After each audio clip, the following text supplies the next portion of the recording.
Did you hear what happened at the party last night? Come on, spill the tea. You've probably heard this phrase online or in conversation, but what does it really mean? To spill the tea means to share gossip or juicy information. It's all about letting the truth, or the drama, pour out. Spill the tea. Are they dating or not? My coworker spilled the tea about a surprise promotion. Honestly, group chats, they're basically made for spilling tea. You can use it anytime there's gossip, news, or something people are dying to know. Here's the interesting part. The phrase started in black drag and ballroom culture in the 1980s, where tea meant truth.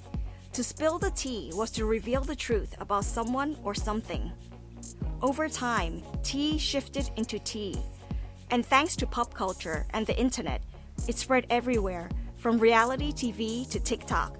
So today, when you hear spill the tea, it's not about your teacup.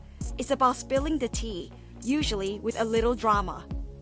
One thing to note, spill the tea is casual, playful slang. It's great with friends, in chats, or on social media, but maybe not in your next work email to your boss. So who's the best at spilling tea in your life? Drop it in the comments and try using this phrase the next time you share the latest scoop. See you next time in Between the Words.